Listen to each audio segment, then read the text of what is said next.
Assalamualaikum warahmatullahi wabarakatuh. Selamat pagi semuanya. Pagi ini kita akan menyampaikan tentang materi kuliah yang pertama, yaitu tentang pengkajian kegawat daruratan trauma.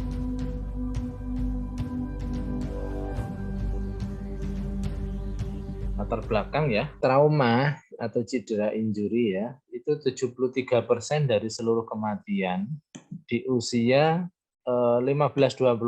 Nah, ini usia-usia Anda ya, usia-usia Anda. Ini data dari US 73% ya.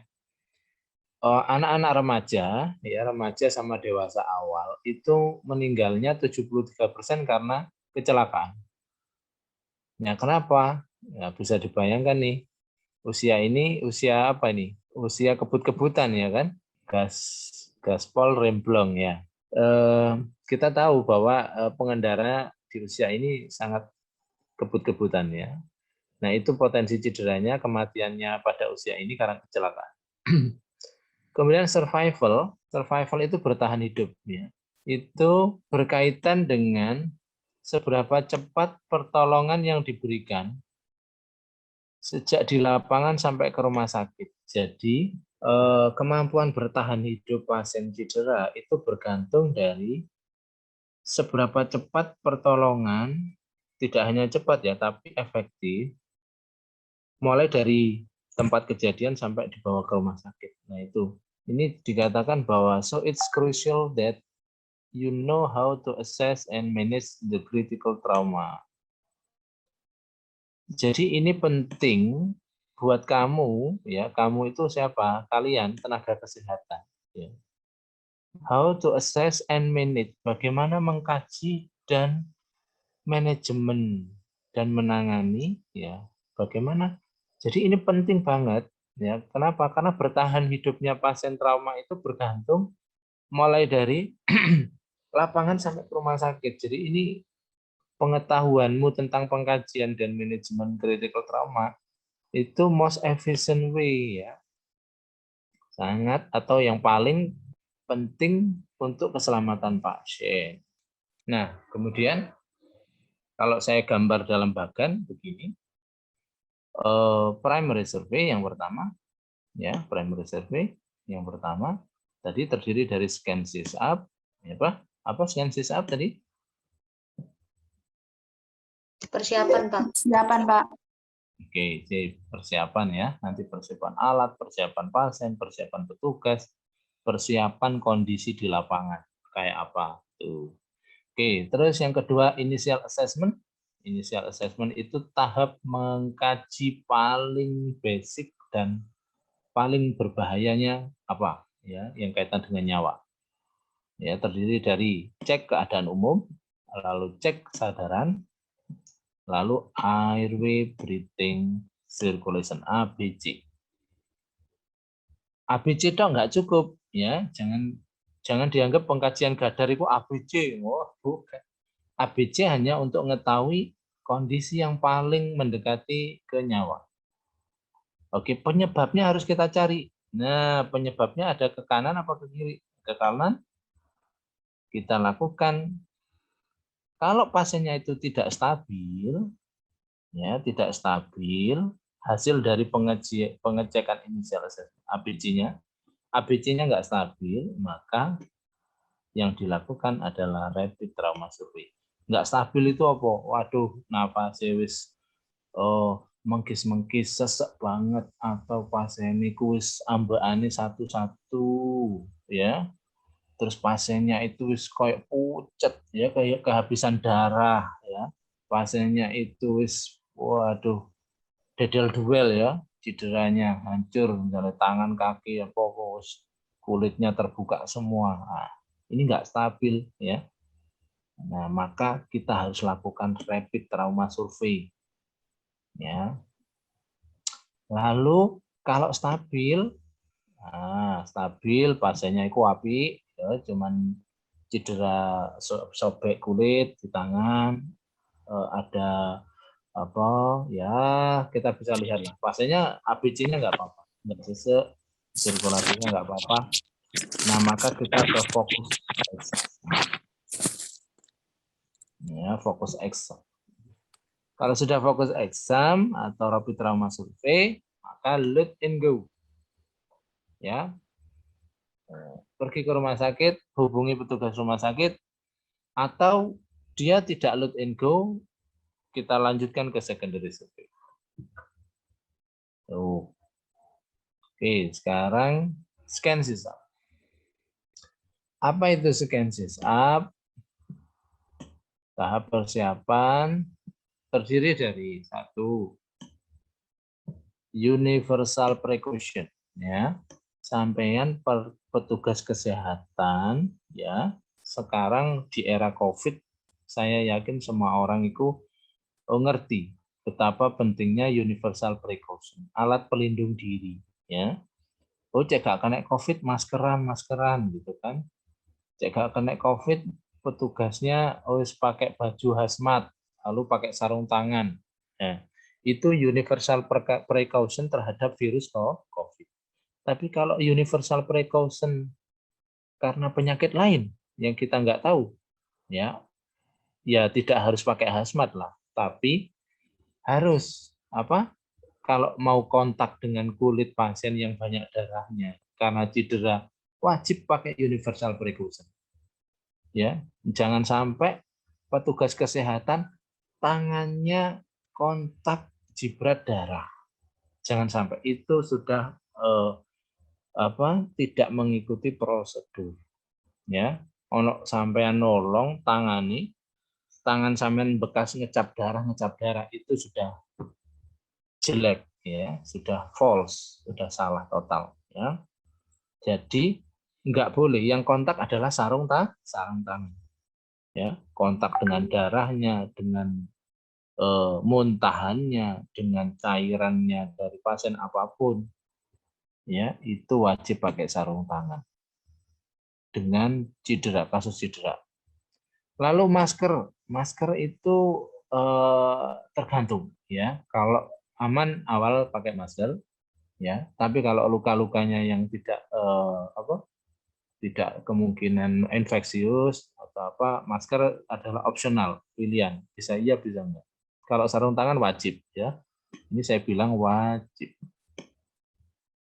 Kalau era pandemi yang diwajibnya apa? Masker, ya. Nah, kalau di trauma tergantung situasi, ya. Kalau dia infeksius atau kemungkinan percikan-percikan, nah, maka pakai masker lebih baik. Kemudian sesuai kondisi lingkungan. Oke, ya. Oke, terus yang kedua, antisipasi lingkungan. Antisipasi lingkungan. Nah, ini kunci keselamatan penolong. Jadi jangan langsung keburu menolong kalau kita tidak melihat apakah lingkungan itu layak untuk kita menolong. Ya, satu adalah areanya aman atau berbahaya, ya. Ini harus kita pastikan. Nanti kita bahas, ya. Antisipasi lingkungan. Kemudian scan sysap juga persiapan yang perlu dipikirkan, ya, perlu dipikirkan. Alat sudah, antisipasi lingkungan aman apa enggak. Lalu jumlah korbannya berapa? Apakah sebanding dengan kita penolong? Ya, kalau jumlah korbannya banyak, ya penolongnya harus diprediksi, ya, harus menyesuaikan.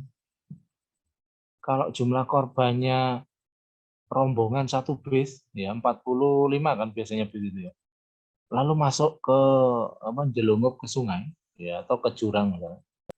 Lalu ambulannya satu, ya, sing berangkat siapa misalnya Mas Dahlan, ya. Pak Toto ngono ya, budal satu semangat 45 ambulan wing buanter, ya, sampai bakul kerupuk diterak kabeh, ya. Nyampe sana enggak diprediksi, enggak tanya dulu sopo, kecelakaan apa, korbannya berapa, tanya si penelpon, enggak, langsung budal aja. Nyampe sana ngaplu, ya, ngaplu itu apa? Oh, kenapa? Sampean hanya satu orang, korbannya 50. Ya itu namanya ya gagal total ya. Jadi kita nggak akan bisa berhasil bantu dengan baik. Kemudian 4, peralatan. Nah, peralatan yang dibutuhkan healing ya ini. Sampean dimanapun berada, sampean harus mikir sekarang manusia itu bisa bekerja efektif dengan alat. Oke, karena kita sudah di era zaman sekarang alat sudah tersedia, kecuali zaman dulu, ya. Apa namanya? Kita zaman sekarang sudah punya glukosmeter, apa? GDS, alat cek glukometer, namanya glukometer ya, ngecek gula, yang cuman tusuk langsung keluar gula. Lalu kita nggak bawa, ambulan kita nggak punya itu. Wah iya, sing bodoh sopo, gitu. Lalu kita pakai ilmu nerawang, gitu ya. Ilmu apa nih arane? Ilmu ilmu penerawangan, ya. Oh, gula niki ya apa ya? Nah, ngono. Jadi main kira-kira. Jangan. Kita alat saat ini modern di zaman modern ada cek gula. Ya cek gula harus disediain, ya. Pasien kita mungkin hipoglikemi, ya, atau hiperglikemi. Tensi dibawa, gitu. Lalu alat untuk ngecek apa gitu ya. Lalu oksigen perlu nggak? Loh, mana ada pasien gawat darurat nggak butuh oksigen? Ambulan kita ternyata nggak ada oksigennya. Ayo, kita hanya bawa bantal karo guling. Pasiennya dikongkon tidur tok. Berarti rak mending ambulan anu aja. Ambulan Partai Demokrat atau ambulannya Gerindra itu ya. Waktu kampanye kan keluar semua itu ambulan. Oh, semangat menolong, nanti kalau kampanye udah selesai, pilihan udah selesai, ambulannya hilang nggak tahu kemana. Ya wis lah, begitulah kita selalu dibodohi tiap setiap berapa tahun itu selalu dibodohi gitu ya. Dengan niat-niat yang hanya durasi pendek. Nah, jadi sing ambulan betul-betul ambulan ya kita harus siapkan peralatannya. Oksigen ya ada lah, tabungnya ya tabung yang cukup, ya tabung aja jangan tabung kecil ya ambulan. Lalu nasal kanul simpel mas tentu kita tahu kebutuhannya. Enggak ada, lo terus ya apa? Kok pasnya disebulirungi ta? Ya enggak bisa dong. Ambubek, ambulan wajib punya ambubek. Karena ada pasien kemungkinan yang nanti itu gagal nafas. Ya. Aduh, saya itu pernah bantu di gempa bumi Yogyakarta 2006. Ya, saya seminggu di sana. Hari pertama gempa Jogja di Bantul dulu 2006. Saya lihat ambulannya itu satu lapangan penuh ambulan datang semua. Mohon maaf ini enggak ini, tapi ini untuk sampean introspeksi apakah di tempat sampean gitu ya, di ambulannya sampean apa kesatuan sampean atau nanti sampean kerja di puskesmas di itu. Ambulannya banyak. Tabung oksigennya ada. Oke. Nasal kanul simpel mas ada. Tak cari, oh enggak ono. Oh yes, kayak sediga. Ono ada alat nabung tabung. Lalu saya cari di sekian ambulan itu ada pasien yang sesak. Oksigennya enggak diisi. Jadi enggak ada O2 lah. Terus ya, oh ini pasiennya gawat. Jadi ngomong gawat. Gawat darurat ya harus ada oksigen dong. Ya kan? Lah terus diisi apa? Padahal di sepanjang jalan ngisi oksigen kan sulit kalau habis. Yang ada kan tabung banyak itu jual LPG. Masa oksigennya nanti disambungin sama LPG si pasien ya. Ya, ini untuk aware kita ya. Aware kalau kita mau nolong sing maksimal. Terus pokoknya sampean tidak pakai ilmu nerawang-nerawang enggak, karena saya enggak iso, saya enggak ngajari itu. Ingin cek gula ya cek glukometer. Pengen tahu hipoksia atau enggak. Oke, gejalanya plus saturasi oksigen. Kalau ada ambulan siapin ya oksimetri ya oksigen, lalu tensi. Kalau ada monitor EKG pasang dibawa. Gitu ya. Dan segala macamnya ya, bidai dan lain-lain. Oke. Lalu mekanisme cedera. Nah, mekanisme cedera itu harus kita prediksi, ya. Kecelakaannya karena apa, ya? Kalau dia kesetrum, ya tentu kita bisa bayangkan apa. Kalau dia jatuh karena pegawai bangunan, ya tentu kita bisa bayangkan. Kalau kebakaran, ya kita beda. Kalau kecelakaan motor, mobil, ya tentu apa yang bisa kita bayangkan dari situ, ya. Jadi itu gempa dengan orang tenggelam di sungai, cederanya karena tenggelam, ya. Ya beda dong. Berarti area paru-paru kan yang harus diekspos nanti maksimal oksigennya dan lain-lain. Oke, initial assessment. Apa initial assessment itu? Jadi setelah scan chest up tadi, initial assessment. Initial assessment itu adalah pengkajian yang ABC. Saya bilang tadi ABC, ya.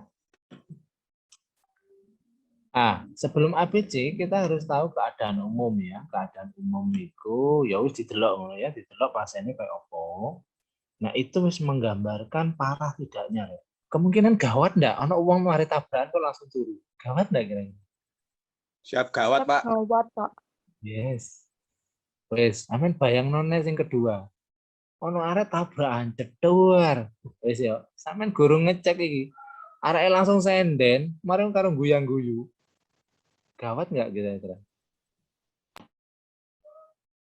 Areke ndringis ae guyu. Atau nangis, ngomel-ngomel karo waduh karo misu-misu. Kira-kira pasien ini gawat enggak? Gawat, Pak. Tidak. Misu-misu kok. Misu-misu berarti kan sadar toh. Pasien guyang-guyu ya, ketika kopi ngombe kopi. Ya. Jadi keadaan umum itu menentukan gawat tidaknya, Rek. Kok iso mari keblekan tembok ngono ya. Lah langsung turu ngorok. Lah dibilang ini ngantuk orangnya. Jangan, mari keblekan ya, keblekan tembok. Ngantuk ngorok, tutup tidur. Nah, ini bahayanya itu dari situ kelihatan ya. Jadi kalau itu keadaan umum itu penting. Jadi untuk melihat bahayanya dari awal. Yang kedua, kesadarannya harus kita cek dengan paling gampang AVBU ya. Untuk yang pertama cek kesadaran yaitu alert, verbal, brain, and respond. Ini sudah menguasai semua saya yakin ya. Jadi ditepuk Pak, ya. Nek gak bangun berarti dia bukan tidur, tetapi memang kesadarannya turun. Digeblek ya, kalau digeblek ya dadanya, Pak. Sambil dipanggil, Pak. Ya, pasti kalau orang tidur pasti bangun ya. Berarti dia bukan tidur. Kalau dia udah langsung naik ke tingkat selanjutnya, pin ya, dijewit yang boleh adalah kuku ya, kukunya. Gak boleh jewit dadani, gak boleh jewit apa perute ya, itu jiwitan-jiwitan nakal ya. Nanti apa bisa jarem, bisa kena visum nanti ya. Kuku boleh dijepit sekencang mungkin gitu ya. Kalau nggak bangun berarti dia sudah kedalaman kesadarannya. Wis kalau sudah naik ke cek yang selanjutnya. Cek jalan nafas. Nah, jalan nafas itu ada pakai look, listen, dan feel. Pakai bahasa Inggris ya. Look, dilihat, dodone, kembang kempise, mulute, ono sesuatu kah? Darah, cairan, listen, didengarkan, suaranya kayak apa, nafasnya, ngorok kah, no? Dan feel dirasakno hembusan. Kalau pakai bahasa Indonesia 3M ya, melihat, mendengar, dan merasakan. Apakah ada bunyi abnormal? Nah, ini ada contoh pilihannya ya, snoring, gargling, stridor. Ya, ini soal UKOM ya, nanti kalian di tingkat 3 di akhir sering dapat istilah-istilah begini harus sudah familiar ya. Snoring, apa snoring kira-kira? Bunyinya snoring nih. Nah, kira-kira apa sumbatannya kalau snoring? Apa snoring? Ada yang tahu? Snoring? Mengorok, Pak. Ya, ngorok. Nah,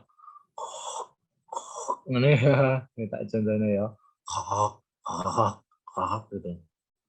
Kira-kira kenapa kok pasiennya sampai bunyi ngorok. Berarti sumbatannya oleh siapa? Jatuhnya lidah Pak, ke dorsal. Yes. Jadi lidah. Jadi lidah kita itu adalah membunuh kita sendiri kalau pas kesadaran turun. Ya, pada orang yang kesadarannya turun, otot lidah itu lemas. Dia itu gak kuat mempertahankan lidahnya sendiri. Tapi kalau orang sadar tidur enggak. Jadi tidurnya orang ngorok, kalau yang sadar itu tetap kekuatan lidahnya itu bagus ya. Ngoroknya ya ada dia nyumbat sedikit tapi sehat. Tapi kalau orang yang kesadaran turun, itu jangan lemes langsung lidahnya itu geluntung jatuh ke belakang, nyumbat orofaring. Nah, orofaring lubangnya saluran nafas dan makan. Kalau sudah, ya wis, pembunuhnya adalah lidah sendiri. Ya. Berarti tindakannya apa kalau ada snoring, bunyi ngorok? Apa yang harus kita lakukan segera? Nah, kalau ABC ada masalah, itu tindakannya langsung segera. Langsung tindakan jebret. Ketemu masalah di airway, pasang ini. Ya. Apa tindakannya kalau snoring? Kalau ada lidahnya nyumbet. Posisikan pasien miring ke kanan, Pak. Atau suction. Suction, Finger sweep, Pak. Finger sweep itu kalau ada makanan dari luar yang di dalam dimiringkan, bukan ya. Kalau dimiringkan itu untuk mengeluarkan muntahan. Apa nih kalau lidah ngorok sampai Posisi setengah duduk, Pak. posisi setengah duduk loh, itu pasiennya nggak sadar, diduduknya malah ambruk. Mayu, Pak. Mayu, yes. Mayu. Jadi kalau lidah sampai ngorok, endang dipasang mayu. Karena mayunya itu yang nahan dia supaya dia nggak melorot.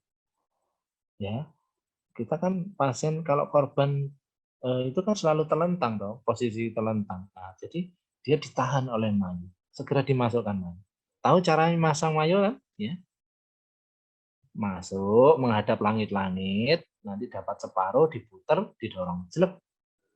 Ya, masuk menghadap langit-langit, dapat separuh, dorong klik. Nah, dia akan langsung menahan mengganjal lidah. Tuh. Nah, sekarang gargling. Ada yang tahu gargling? Kenapa gargling?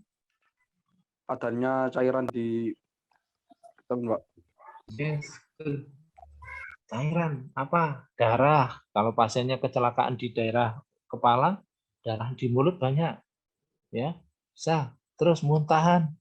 Kalau dia muntahan dari lambung keluar, cairan dari lambung menggenangi mulut di dalam mulutnya.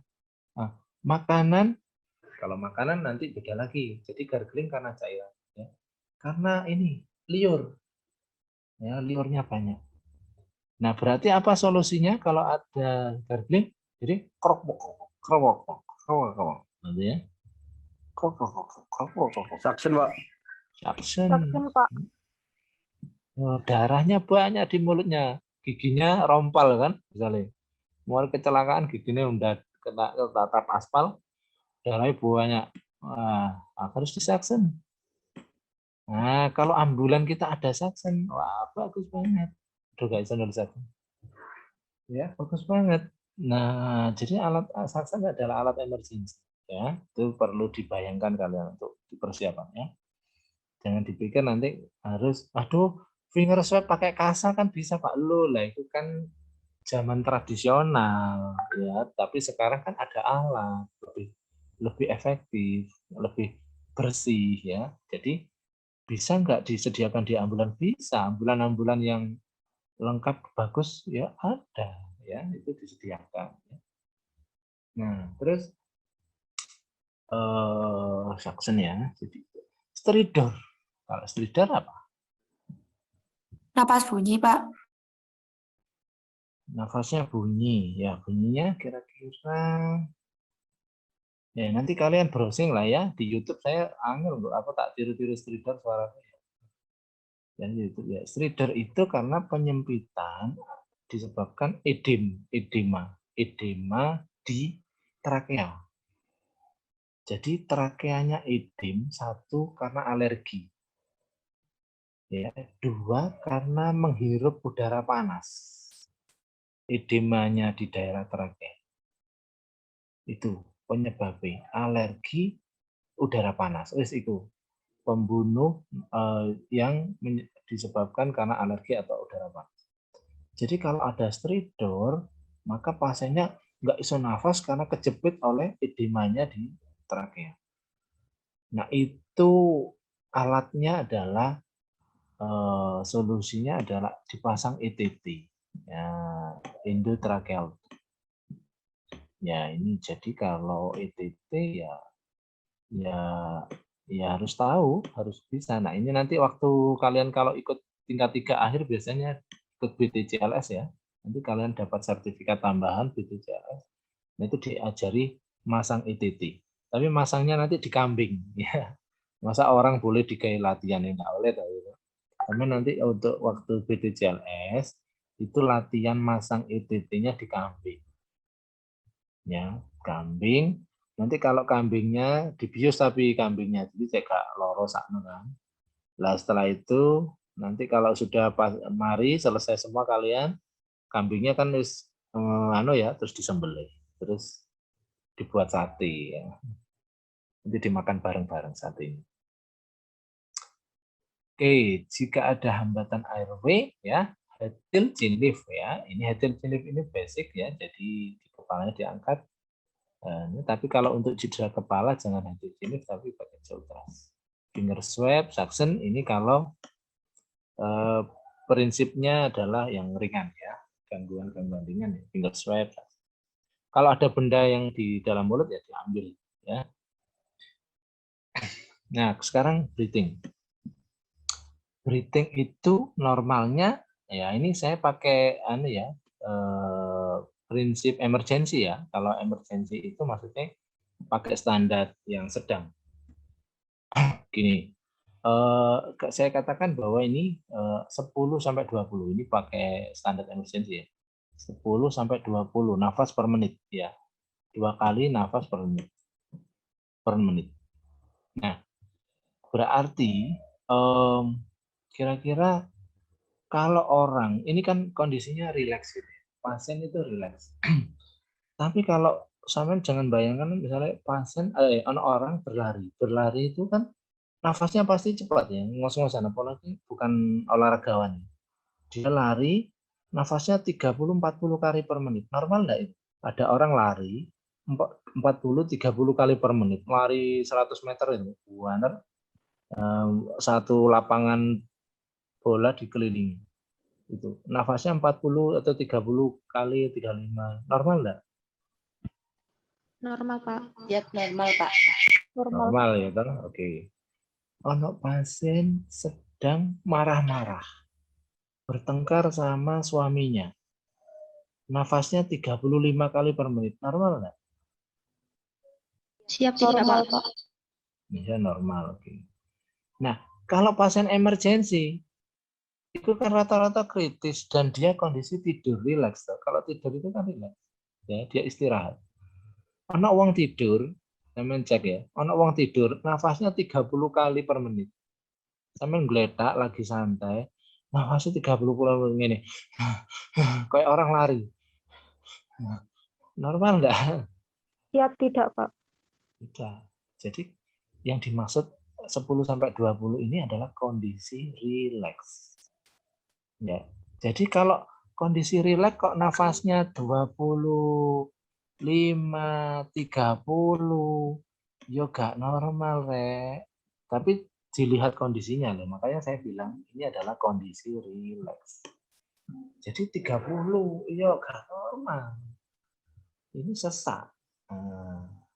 Berarti kalau nafasnya di atas 24 atau di atas 20 lah, ya, di atas 24 aja, ya, di atas 24. Maka itu disebut takibnia, ya takibni. Tuh, ini sih. Pokoknya takibni ya, catatan dulu ya, keuangan kayak takibnia ya.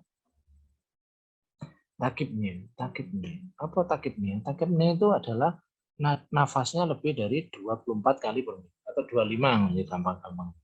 Lebih dari 25 kali per menit. Berarti nafasnya cepat. Kalau nafas cepat apa pertolongan? Ayo, kalau nafas cepat apa pertolongan? Pemberian oksigen, Pak. Yes. Ya. Jadi kalau nafas cepat itu menandakan sesak nafas, kayak. Jadi pertolongannya adalah oksigen. Nah, sekarang sing ini. Ya, atau kita pegang yang ini. 10 sampai 20. Ya kalau ada orang kok nafasnya kurang dari 8. Misalnya 5 kali per menit. Ini kondisi rileks loh ya. 5 kali per menit. Ini disebut bradipnu ya, dengan awalan B. Kalau ini takibnu, ini B. Bradipnu ya, kalau bradikardi kan jantung ya. Ini nafas bradipnu. Nea, bradipnu. Apa pertolongannya kalau nafasnya 5 kali per menit? Ambubek, Pak. Iki, aman gak nginceng iki. Ambubek kalau kurang 8 kali.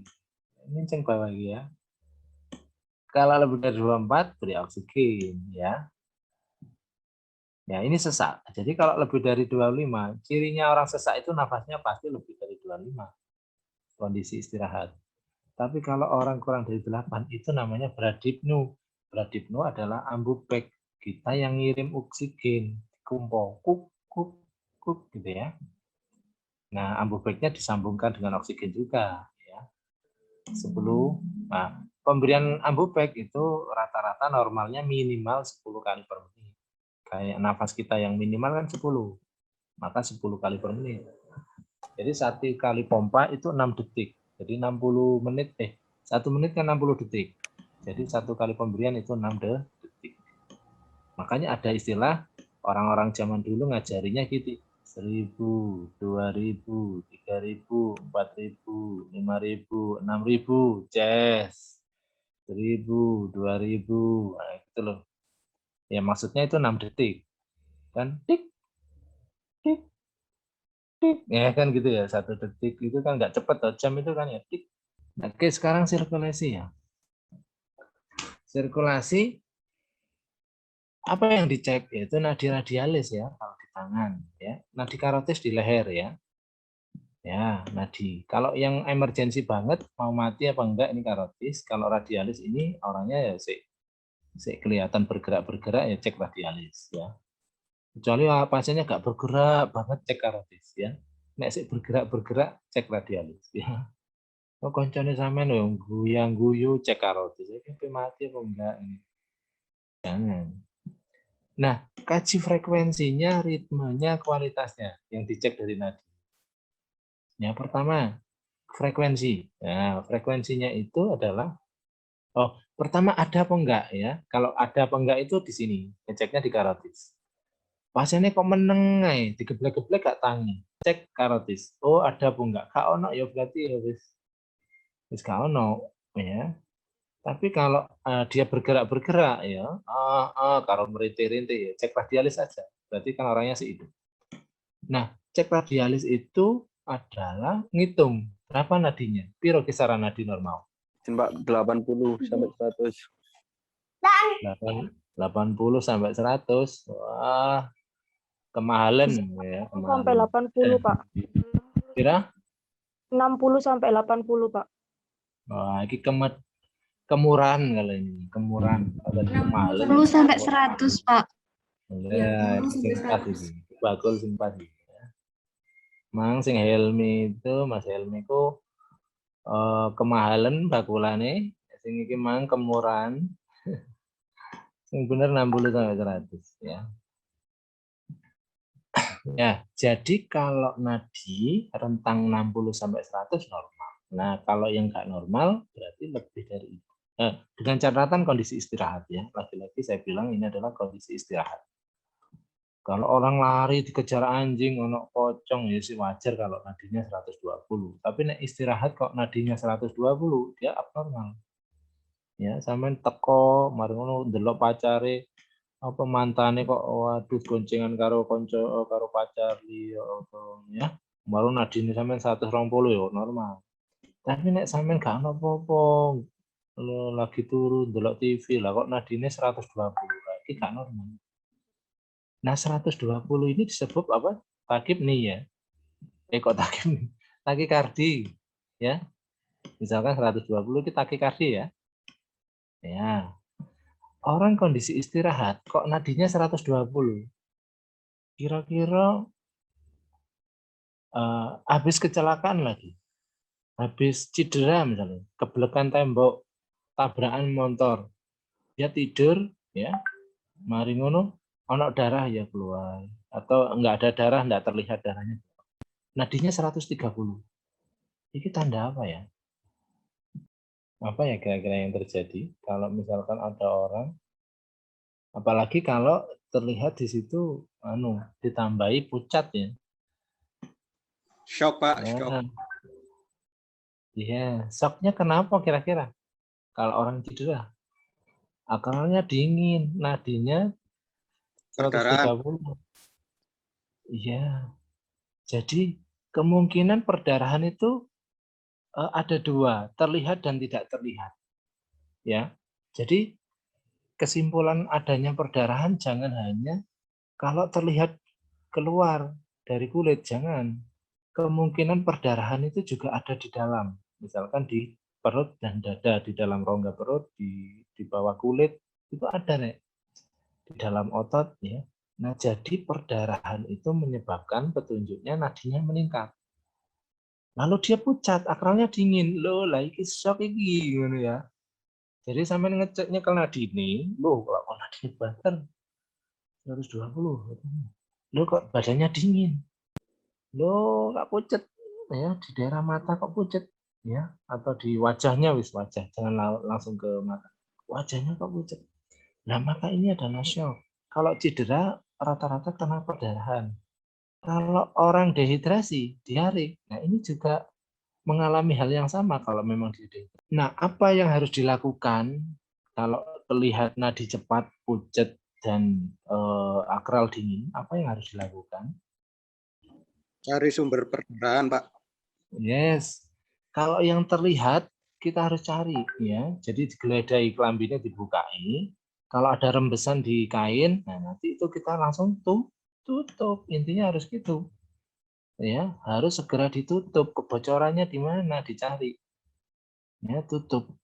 Kalau yang nutup perdarahan pakai apa? Pakai bebat tekan namanya. Ya, bebat tekan itu kain atau kasa yang bersih, yang kalau bisa steril boleh, kalau bersih lalu dilipat-lipat ya, di yang tebal, lalu ditekan ya sampai 2-3 menit. Ya, jangan dilepas dulu. Jangan langsung diplester, ditekan sekitar 3 menit, lalu kita baru diplester setelah 3 menit. Ya, ini bebat tekan, namanya aja tekan. Jadi harus kita tekan dulu. Ya, sekitar 2-3 menit itu, maka darah akan terjaring, terperangkap di situ, dia nutup dan lalu kita plaster. Lalu kalau perdarahannya karena putus, daerah jaringan yang putus, misalkan jari, tangan, kaki, ya itu kecelakaan, nah maka harus ditorniket di daerah yang putus itu. Di atas sekitar 3-5 cm, ya 3-5 cm di atas, ya 5 cm lah ya biasanya. Sekitar ini 5 cm di atas yang putus itu ditorniket. Ya diikat pakai handscoon, karet sing iso molor lah ya, tali sing iso molor boleh kalau enggak ada torniket. Nah, itu untuk darahnya agar berhenti. Nah, apakah cukup di situ saja? Apakah cukup menutup kebocorannya aja? Apa cukup menutup kebocorannya aja? Kan tadi bocor, lah isinya kemana? Habis gitu, isinya kemana? Tinggal dikit. Apa yang harus dilakukan? Infus, Pak. Diinfus pakai apa? Kira-kira kalau orang kehilangan darah, Transfusi darah, Pak. Apakah bisa ambulan melakukan transfusi darah? Kan belum kono dengan PMI. Belum pesan darah. UGD, apakah ada transfusi darah di UGD? Enggak ada UGD itu melakukan transfusi darah. Karena UGD kan cepat. Jadi apa ya? Infus apa yang harus diberikan? Izin infus RL, Pak. RL. Ya, jadi ambulan kalian, cairan infus itu emergensi Rek, pada kasus shock. Jadi RL, lalu NS, itu adalah cairan Pak untuk pasien-pasien yang mengalami shock, termasuk kehilangan darah. Jadi dia kecukupan volumenya itu harus digantikan dengan ini. Ya, karena volume itu yang menentukan tekanan darahnya. Tekanan darah itu yang menentukan kecukupan penghantaran oksigen ke otak, ke seluruh tubuh. Lah, kalau nanti transfusi itu urusan adalah sel, menghitung sel. Jadi sel darahnya kan berkurang, Pak. Ya, itu nanti ditambahi dengan darah asli. Wes, itu begitu ketemu masalah A, B, C tadi. Kalau memang problemnya itu serius, langsung ditangani. Langsung kasih tindakan kayak sumbatan, saksen, itu langsung. Nah, jadi kalau nggak stabil pasiennya dari ABC tadi itu nggak stabil, ya sesek, ya pucet, ya shock, kehilangan darah, maka kita harus cari penyebabnya dan pakai rapid trauma survey. Kalau pasien yang guyang-guyu, pasiennya lungguh, ngombe kopi, pasiennya cuman dia bilang kalau ini lecet, luka atau sobek di sini, gitu ya. Nah, itu stabil namanya, maka kita pakai fokus exam. Nah, bagaimana rapid trauma survey itu? Nah, ini yang harus dilakukan, yaitu pemeriksaan dari kepala head to toe, kaki dari kepala sampai ke kaki, ya, rapid trauma survey. Yang dicari adalah menggunakan rumus inspeksi, palpasi, khusus dada dan abdomen ada auskultasi dan perkusi. Ya, auskultasi dan perkusi. Oke. Inspeksi yang harus kita lihat pada kepala, dada, sampai ke kaki adalah DKBLS. Jadi deformitas, ekskoriasi, krepitasi, abrasi, penetrasi, burn, laserasi, swelling. Jadi deformitas kalau tulangnya patah, ya tangannya itu berubah posisi dari garis sebenarnya. Jadi kalau tangan saya itu lurus, ya dia kok tertekuknya di daerah yang bukan harusnya tertekuk. Nah, itu adalah deformitas. Tulang kepala itu harusnya permukaannya ya belendung ini, lah kok kembleset. Nah, itu deformitas ya. Lalu ekskoriasi ya, ekskoriasi itu ngelupas ya, ngelupas kulitnya, ngelupas jadi lupasannya itu bisa ada, bisa masih tertinggal. Kontusio ya. Ya, kontusio itu bengkak, memar karena ada perdarahan di dalam. Ya, lalu abrasi, babras, penetrasi, benda menancap, ada kaca, ada besi, ya, yang masih di situ di kulitnya terlihat. Burn itu tanda-tanda luka bakar, laserasi, luka robek, swelling. Nah, jadi dirangkum oleh para ahli itu cukup ini. Yang ada cedera di tubuh manusia itu hanya ini ya rata-rata. Lalu palpasi, kalau palpasi rumusnya TIK ya. Apa itu? Kalau pada saat kita ngeraba itu rumusnya adalah TIK. Apa TIK? Tenderness, T-nya tenderness, kaku ya, kekakuan di otot itu kita rasakan kaku. I-nya instabilitas, K-nya krepitasi. Jadi tender, kaku, ya, lalu instabil, gak stabil, kocak, ya, ditemek lerahnya kok oklak. Itu hasil perabaan. Lo kak tulangnya kok anu rada mendelep di benak, ya itu instabilitas. Pelvis ya, panggulnya di koklak. Nah, itu. Lalu krepitasi itu hasil dari palpasi. Lalu auskultasi dan dada abdomen, auskultasi dan yaitu pemeriksaan TTV ya, tensi, nadi, nafas, kita cek. Lalu pupil, ya, ukuran, reaksi, sama isokorisnya. Berarti pakai apa periksaan pupil ini? Alatnya? Pakai pen light, Pak. Ya, pakai penlight, bener. Senter, boleh nggak senter Hansip? Senter satpam. Misalnya biasanya nggak senter satpam, apa kayak golek maling. Jadi harus pemeriksaan pupilnya benar ya, dari daerah tersembunyi ditarik ke sini di depan mata, yang diperhatikan pupilnya. Jadi jangan lari kemana-mana, penlight itu yang dicari pupil ya. Jadi ukurannya ya apa? Kena cahaya ukurannya menjadi kecil. Nah kalau nggak ngecil, berarti nggak normal. Pupil itu takut sama cahaya. Jadi yang diperhatikan ukurannya. Lalu reaksinya terhadap cahaya. Dia bereaksi nggak sama cahaya? Lo meneng nggak bereaksi belas kalau cahaya. Nah, dibandingkan sama sebelahnya bereaksi. Oke, fokus exam gini, fokus exam. Jadi kalau pasien stabil itu kita fokus exam. Ya, ABC stabil, kita langsung menuju ke area cedera. Langsung, wis. Pasiennya guyang-guyu, mang ya, mari tabrakan jedok guyang-guyu. Orang meneh siji, mari tabrakan langsung gegeran itu tukaran pisu-pisuan. Ya wis gak usah ditensi nek wong kayak ngono iku. Ya. Warung ngono Pak, aman mandeko, ojo gegeran, tak periksa dari kepala sampai kaki. Malah dikampleng sampean, ya. Jadi itu hanya fokus di area cedera. Orang itu stabil, jelas kalau bisa berdiri, bisa ngomong itu sudah stabil. Jadi fokus di daerah lututnya yang sakit. Oke Pak, tak delok lututnya. Langsung ngono. Aduh, iki itu. Nah, orang yang begini nih yang boleh diberi minum. Nah, ya hati-hati nih, kebiasaan orang Jawa kan mesti ya tabrakan jebret kayak minum. Nah, saya tidak menyalahkan, ya semangat menolongnya orang Jawa kan tinggi ya. Ini semangat menolong, suka menabung gitu ya.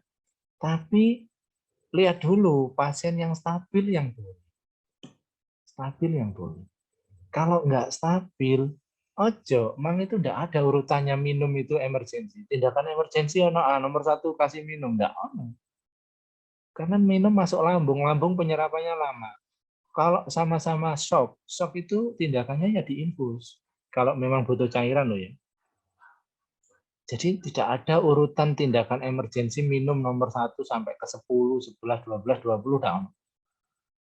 Tapi kalau pasiennya stabil, wis timbang rame, pasiennya timbang nangis saya. Apa iki Safila kok kiai. Ya, arisan boleh. Baik, ini ya sudah ya. Jadi stabil fokus exam ya. Oke. Nah, kondisi kritis apa yang harus dibawa ke ambulan dan harus segera dibawa ke rumah sakit setelah primary survey adalah pasien yang dengan penurunan kesadaran. Oke, wis berarti gawat ya. Ini prioritas dibawa langsung ke rumah sakit aja wis ya. Gitu ya. Kalau ada pasien kok nggak sadar, wis langsung budal ke rumah sakit gitu ya. Setelah primary survey. Setelah itu nafasnya itu megap-megap nafasnya itu abnormal circulation seperti shock tadi itu. Oke, mari di primary survey tolong yang penting-penting kita tolong, lalu budal rumah sakit. Lalu berpotensi menuju shock seperti ada benda menancap ya, lalu patah tulang daerah dada seperti flat chest, penuh torak dan sembung torak. Nanti ini di cedera dada dibahas lebih detail ya. Lalu tenderness di perut, ya, abdomen kaku, petenge karena perdarahan. Ini segera ya. Pelvis tidak stabil, ini segera ya. Fraktur femur. Nah, apa yang bisa dilakukan antara primary survey, secondary survey seperti balubidai. Jadi setelah primary survey ketemu tindakannya. Oh masalah ini ya, balubidai, pasang infus. Ini kalau memang ya, tadi masalahnya di snoring tadi itu atau gagal nafas, orang gagal nafas ya. Oke. Dan ya. Oke. Nah, yang secondary survey. Jadi setelah primary survey itu, oke, pasiennya sudah naik ambulan. Ini yang pasien-pasien yang gawat tadi ya. Setelah naik ambulan diapain? Didiamkan aja? Oh tidak. Petugas itu melakukan pemeriksaan berkali-kali. Jadi untuk melihat apakah dia kondisinya makin memburuk. Ya, menurun apa enggak. Nah, ini harus diulangi. Ulangi initial assessment, ulangi ABC-nya. Ya, jadi setelah naik ambulan sudah ditoto rapi, pasiennya tidur gitu ya. Kita harus ngecek lagi petugas ambulan itu di selama perjalanan. ABC-nya diulangi lagi, initial assessment-nya diulangi. Lalu monitor-monitornya dihidupkan semua, EKG, monitor oksigen, oximetri ya. Kalau ada CO2, monitor CO2 namanya kapnograf. Itu. Terus nah, jangan lupa kuasai nilai normalnya. Engko alatnya ono sampean gak harus normali. Ya. Pantau heart rate, TTV, nadi, nafas, tensi. Kuasai nilai normalnya ya. Mangkan ono itu. Mas Helmi kelarangan ya. Ono sing cewek bilang kemurahan tensi apa nadinya itu lihat pakai standar ya, standarnya di teori ya. Nah, itu yang harus kita pegang kuat-kuat. Supaya nanti tahu, oh ini apa, ada masalah apa enggak. Oke. Level of consciousness di secondary survey dicek ya, kesadaran, pakai GCS, ya, kemudian pupil juga dicek, diulangi lagi, kalau terutama area cedera kepala ya, itu pupil itu harus rajin dicek. Ya, kalau cedera kepala, pupil itu penting untuk sering dicek. Lalu motoriknya, can patient move finger and toes? Apakah dia bisa menggerakkan jari dan tangan, kaki tadi itu pergelangan kaki itu menunjukkan fungsi saraf juga ya. Nanti pada orang cedera yang nggak bisa menggerakkan tangan, jari dan kaki itu juga ada masalah di neurologinya.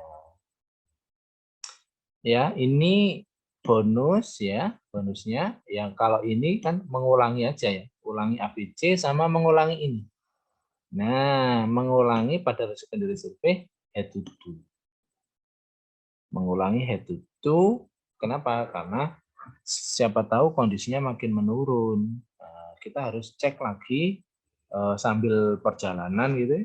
Ya bisa jadi perjalanannya 1 jam kan. Nah, 1 jam itu ngapain? Kita nggak boleh membiarkan pasien jadi kita ulangi lagi dari kepala kaki diperiksa.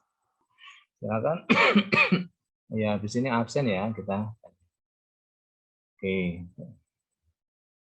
Nggak ada pertanyaan?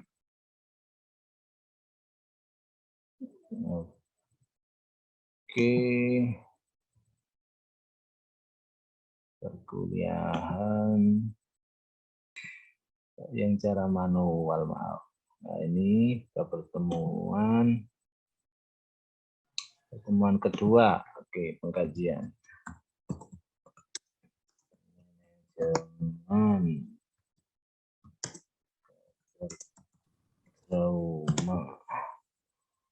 kedua. Oke, buka pertemuan.